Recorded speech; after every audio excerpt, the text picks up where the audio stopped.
Welcome to CompuVision's live training session. We are going to be talking about what to consider when you're looking at keeping your business work from home.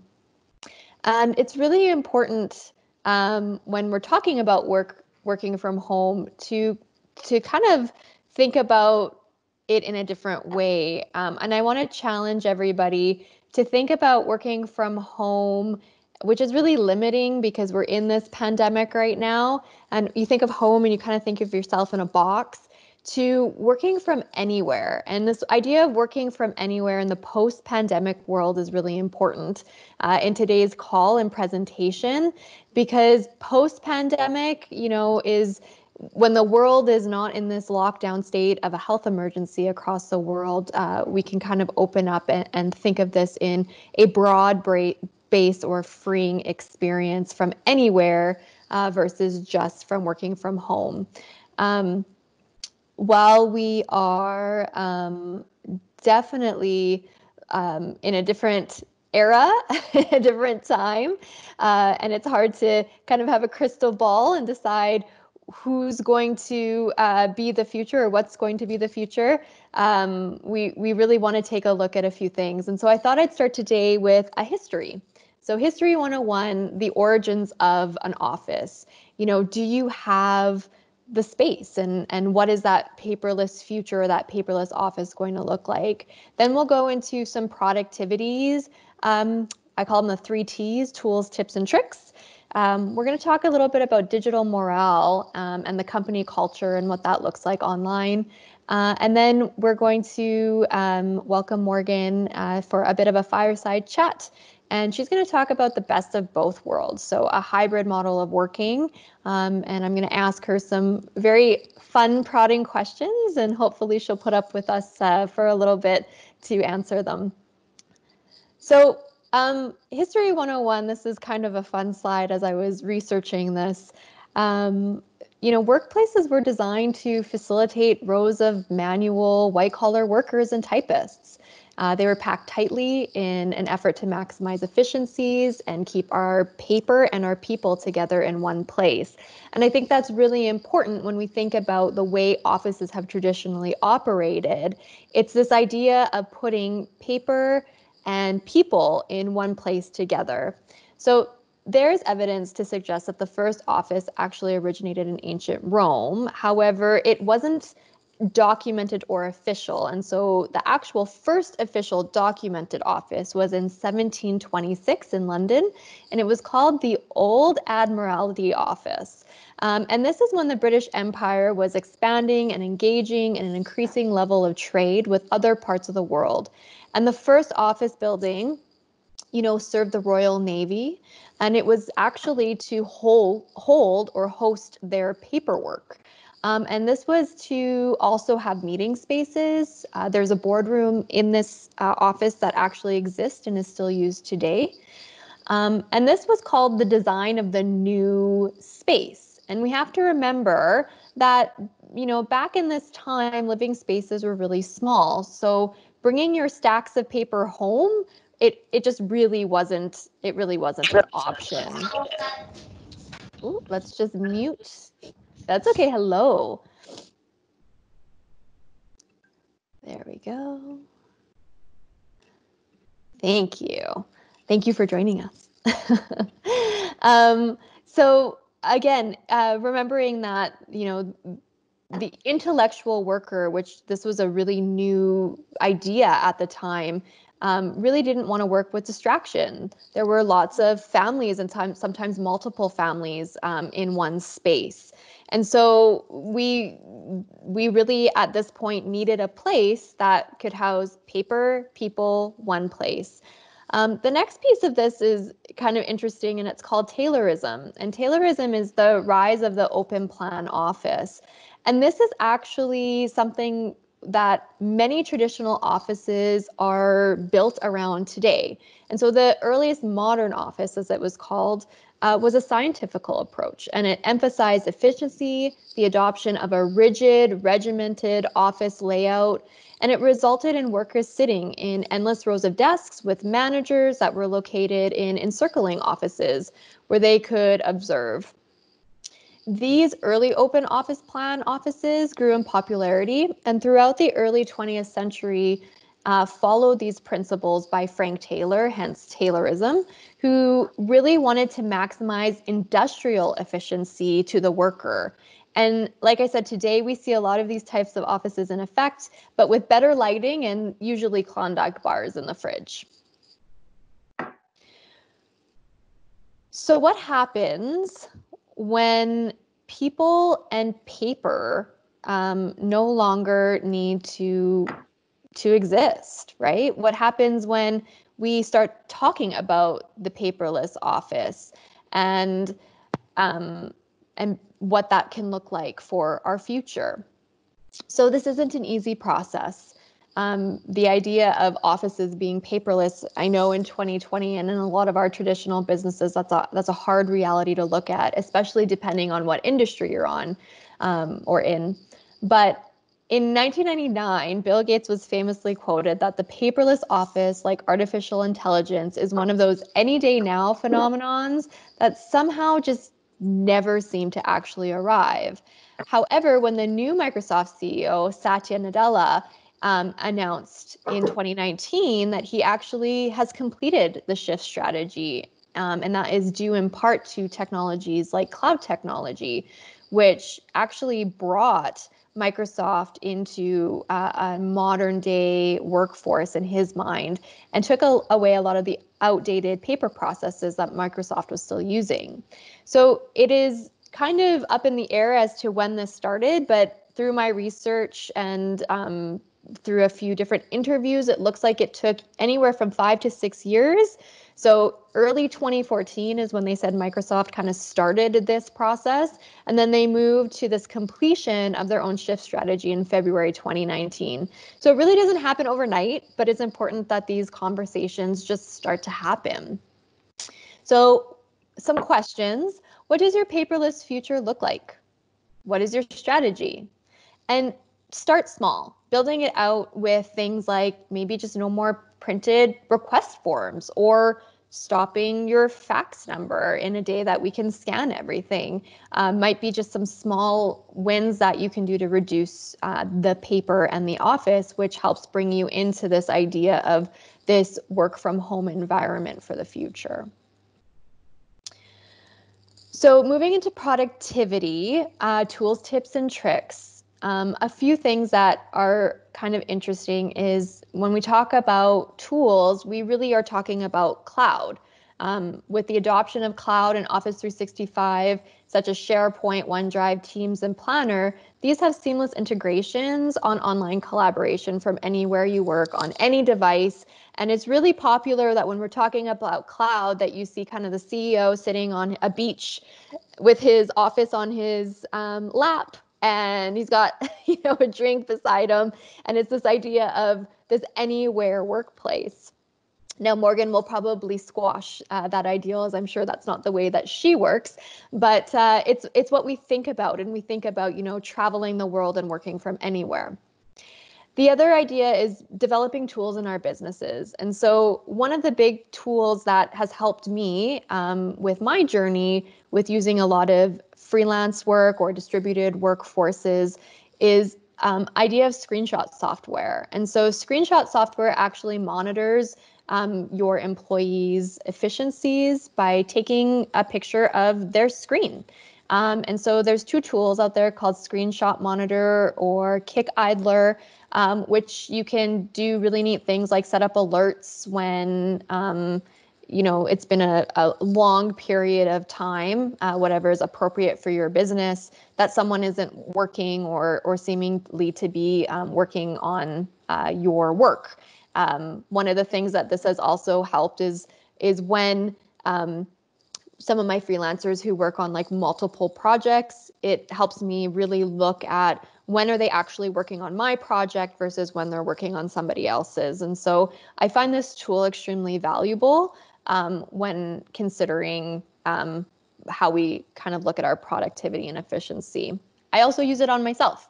So, it's not just for our employees or for our staff. I use Screenshot Monitor just so that I can go back and look at revisions. And so I'm working on a lot of creative projects. And so I want to take that screenshot and go back to, a day where I was working, in a different direction on a poster or on a set of documents. And so this also helps me kind of go back in that process and say, I really like the direction this was going yesterday, and kind of go back to that area in my history. Some other tools I hear a lot when we're talking about this work from anywhere, work from home environment is the whiteboard or note taking.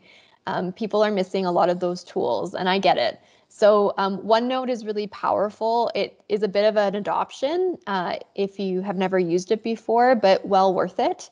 And a free kind of web-based version for those is Miro. I have a tip to use AI where it makes sense. And I say this very much where it makes sense. So in my job as the marketing director, I do a lot of things that needs transcription, or if I'm in a meeting that has a lot of different brains in it or knowledge power, and I want to keep everything straight, I'm using tools like Otter.ai or Microsoft Stream on Teams for transcriptions and assigning to-dos. And the really neat thing about Stream is that if you are already on Office 365, you can actually assign those to-dos from Stream to anybody in your company. Another tip I have for productivity is ask. Asking the person working from home or working from anywhere just what they need. Do they need some sticky notes to put all over their wall? Or do they need, a type of software? Or, maybe they're having a business function problem that you can help solve.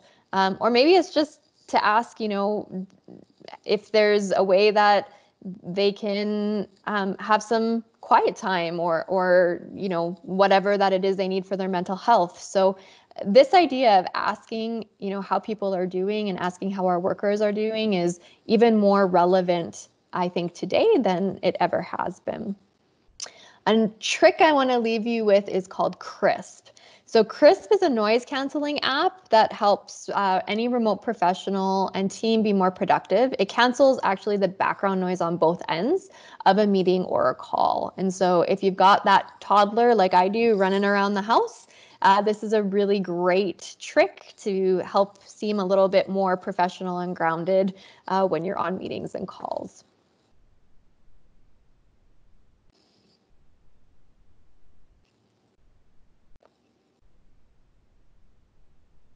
All right. So digital. When we're thinking about, digital morale, and that's kind of a new term with this work from home and this work anywhere culture. One of the things that comes up that especially at CompuVision, because, we're a very tight-knit group, was, well, where's the water cooler? Or really what that translates to is I have buddies at work and I'd like to talk to them, and I'm missing that social aspect. And so I think this is really one of those things that you have to put into plan to really have it execute well. And I'm happy to say that I'm taking these notes from our leadership team and putting them on here, as I really appreciate that they've done a really good job in making sure that, we still feel connected. So Teams has been a really big thing in my world and my organization. It's not the same, but if you actually look on the left hand of this area, we have a water cooler. We're calling it the rec room, and people post about a bingo after work, or having a really neat recipe that them and their spouse did, or a quote that, is helping them right now. And so these are real life scenarios and situations of ways that we can keep that water cooler and that company culture alive wherever we sit. Another thing that I do is I record for my team, so I have a freelance team, again, as I said, I record birthdays and anniversaries and if they're having a baby. And just like I would send anybody that's sitting in CompuVision a basket or a thank you note, I also do that to everybody that is on my team. A really interesting thing with Google and Twitter is they're actually enrolling every one of their staff now that they have announced that they actually won't be coming back to the office for some time on online etiquette and communication courses. And I think this is really important as the way that we are needing to speak is going to really be through, typing and through that type of communication or journalistic writing that needs to happen to get a point across. And so if you've never been trained in that and you've never, had to defend a position or build out campaigns or do type of like loop back communications, for example, these types of courses are really helpful in helping our employees and our staff communicate effectively. I talked about this a little bit, but continuing the HR to-dos, and you can do that with snail mail. You don't have to be in an office to send people a birthday card or a written note. And it's kind of a lost art form that I think is kind of making a comeback right now, and I can see that continuing into the future. Recognition is becoming one of the highest currencies that we can have, especially in this digital age. And this idea of keeping people and culture together while we're still apart. And so if we continue down this path and this work from anywhere, I think scheduling recognition time in our calendars is something that, a lot of HR's professionals do, but needs to happen across the entire company. Something as, you did a great job can go so much further right now than I think it ever has before. Talking on the phone. It's such a outdated concept, again, that's coming back. But, when you can't get across what you need through an email or Teams chat or text, picking up the phone and hearing another person's voice sometimes is just one of those magical things that can get you through the day. Using creativity. Our leadership has been starting meetings with like a music, piece of music that themes to the meeting or to get you kind of pumped up. I've never started a meeting with like pump up music before. And so this is something new and something that I would love to see continue in this work anywhere world. And just again, with that, making time, scheduling it, planning it, we're the only ones that can be responsible for what our actions are. And so if we don't plan it and schedule it, then it just doesn't happen.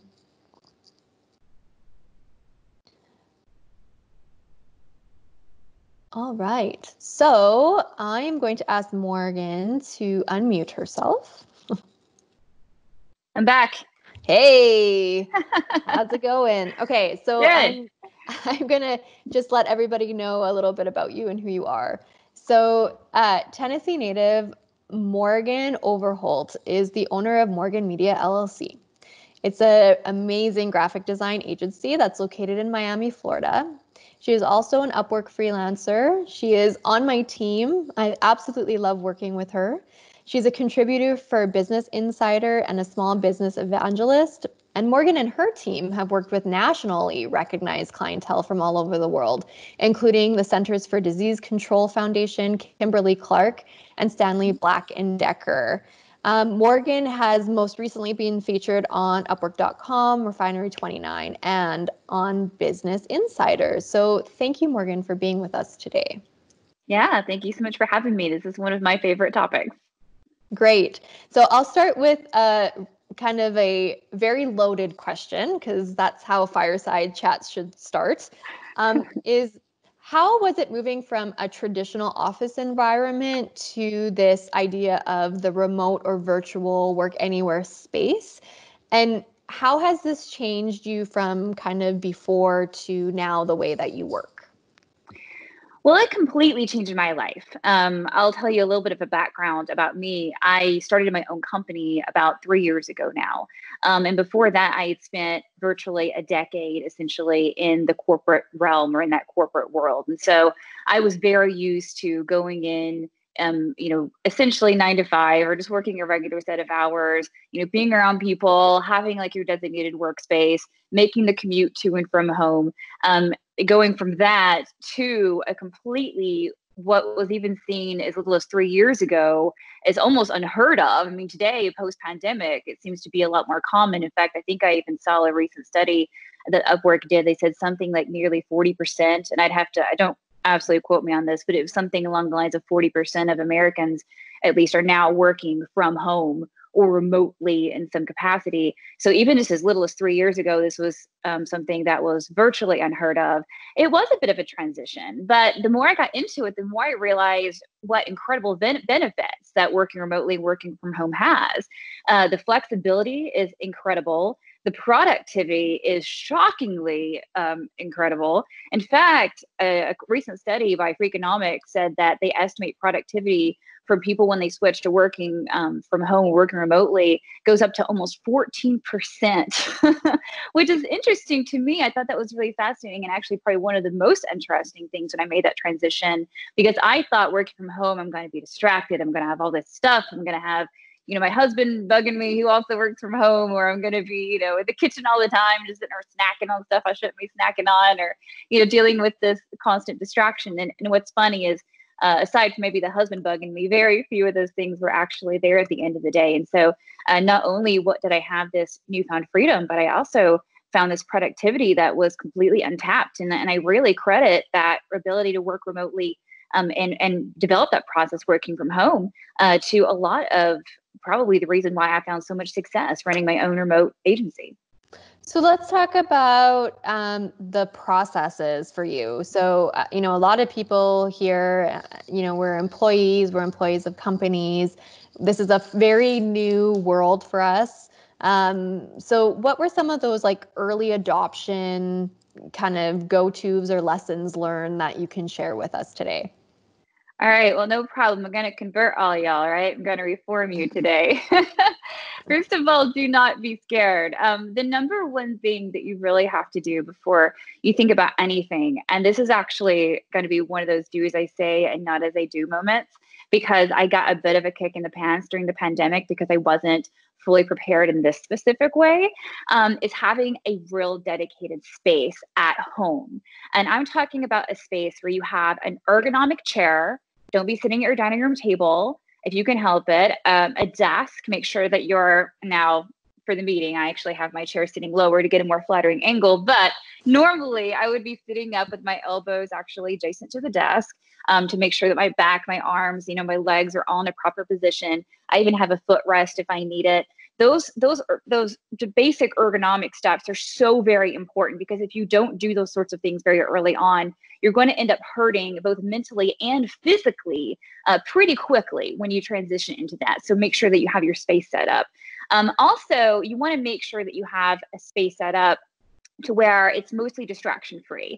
And now I totally get it, right? Like I mentioned earlier, my husband also works from home. Now I don't have any toddlers running around. Cara, I have no idea how you do it. I don't have any pets even, but it can be a really distracting thing, especially my husband being about half as chatty as I am. You can kind of imagine that's it can create a little bit of a distraction during the day. But if you really kind of make that designated space for yourself and you say, okay, I'm shutting the door, like this is my office, you not only will improve your concentration, you'll also reduce your stress just by not being constantly pulled in so many different directions. And you'll also kind of get your head in the game a little bit differently. In fact, on the days that I work from home, like even when I was working from home again during the pandemic, because daily I work mostly in a collab nowadays. When I went back to working from home during the pandemic, I still referred to I'm clocking out or I'm going home when I talk to my clients and the people that I'm working for, because I considered, okay, if I'm sitting at the desk, then this is work. I'm here at work right now. And then if I get up from the desk and I go somewhere else, or I'm clocking out for the day and I go somewhere else, that's home. And it's really important that you do that, because if you don't make those physical barriers for yourself, it's really difficult for you to make a mental barrier for yourself, and you're going to start to lose your mind a little bit. And one of the reasons why I said I struggled with this work during the pandemic is that recently I transitioned into working in a collab more often than not. And it's a privately owned collab that I own myself. So just me here during the day. It's a small little thing. And I mostly did it because my husband's also at the house. But when I went back to the house, because I had moved my desk and my nice chair and everything else back here, while I had all my programs and processes in place, and I had, my laptop and everything else, and my clients felt no interruption of service, I was struggling all of a sudden to, get all my ergonomic stuff, to develop my space. I was a bit of an emotional frazzled wreck the first couple of days, just because I didn't create those separations for myself. And I had to quickly remind myself the importance of creating that space. So that's leading perfectly into my next question. So, we talk about you having the best of both worlds. And so what would be for you the pros and cons of kind of each scenario in a kind of really nice wrapped up, couple sentences? You mean the pros and cons of working in a collab or working a traditional? Both. So office environment? You're working in your collab and at home. You're doing both. So you're what we call the hybrid worker, which we're seeing a lot of that kind of happening right now, where people are kind of, maybe in the office a couple days a week, or versus, being at home all the time and having that little bit more flexibility right now to be out of the home. And that goes back to my point of that work anywhere worker. So you are that work anywhere worker as you have multiple choices. And so what is kind of the pros of that, and what are the cons of that versus being in a traditional workspace?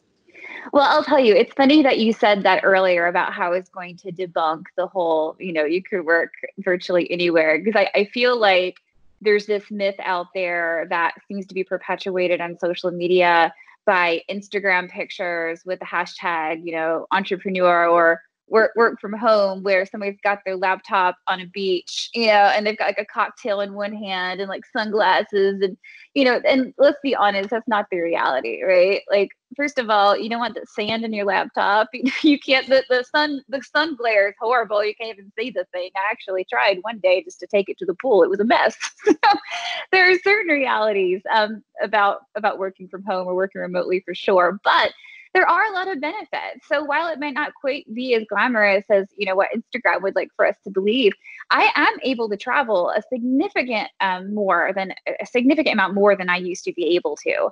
And what's great is, once again, my clients experience virtually no interruption in service, because I'm able to do that. So for instance, if, I have a business trip that I need to take, I just take my laptop with me that's already preloaded with all the tools that I need.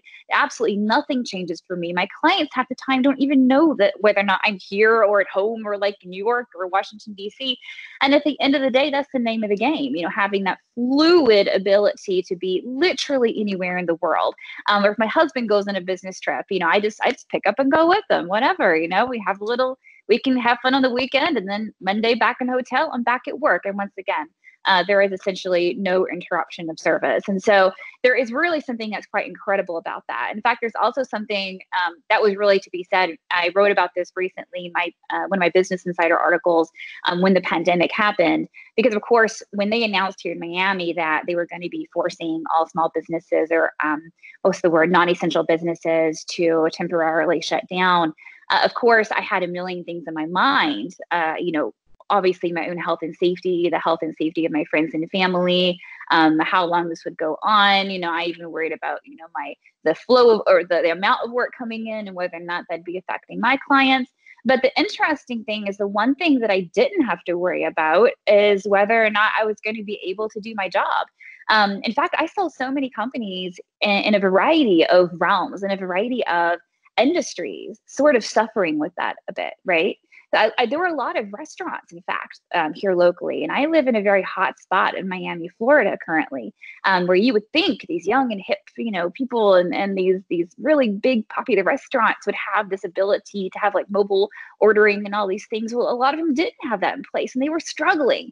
A lot of online retailers were not able to do that. Even some more traditional, business sector people were not set up to do so. In fact, I've had a conversation with my dad, who is an aerospace engineer, who swore to me that he cannot work from home. It is impossible, I believe is the word that he said. And just a few weeks later after that conversation, he was too asked to work from home. And so the funny thing is, while all these other people were essentially struggling, to get a space, to get their tools, to get their process in place. And that's also something I want to make sure I talk about at some point, is getting that process in place, because it's process and tools, extremely, extremely important to do. I was already ready to do it. Even when I work for my collab, we're 100% remote. My team members I have a couple here in Miami that work from home. I have one in North Carolina. I have one in Kentucky. I have a couple in Tennessee. I mean, we're all over the United States. My clients are all over the world, from Canada, to England. So it's really important that, it was really important that we already had those systems in place and that we're also used to working remotely already. And that was a real benefit to us, just having that flexibility. Yeah. Yeah, for sure. Okay, Morgan, it is 2:30 on my clock. So Okay. I get to adjourn whoever would like to be adjourned, but Morgan and I are going to stick around for a few minutes. If anybody has any questions, please unmute yourself. We'd be happy to answer them for you. Again, a little bit of a list of what's next up. You'll be receiving this in your email as well. But every week we're here Wednesday at 2 p.m. with a list of different content and services for resources for our clients. So thank you, Morgan, for coming today. And whoever needs to run to their next meeting, see you later. And if anybody has any questions, please feel free to put them in the chat or unmute yourself. I'm going to just stop recording as well.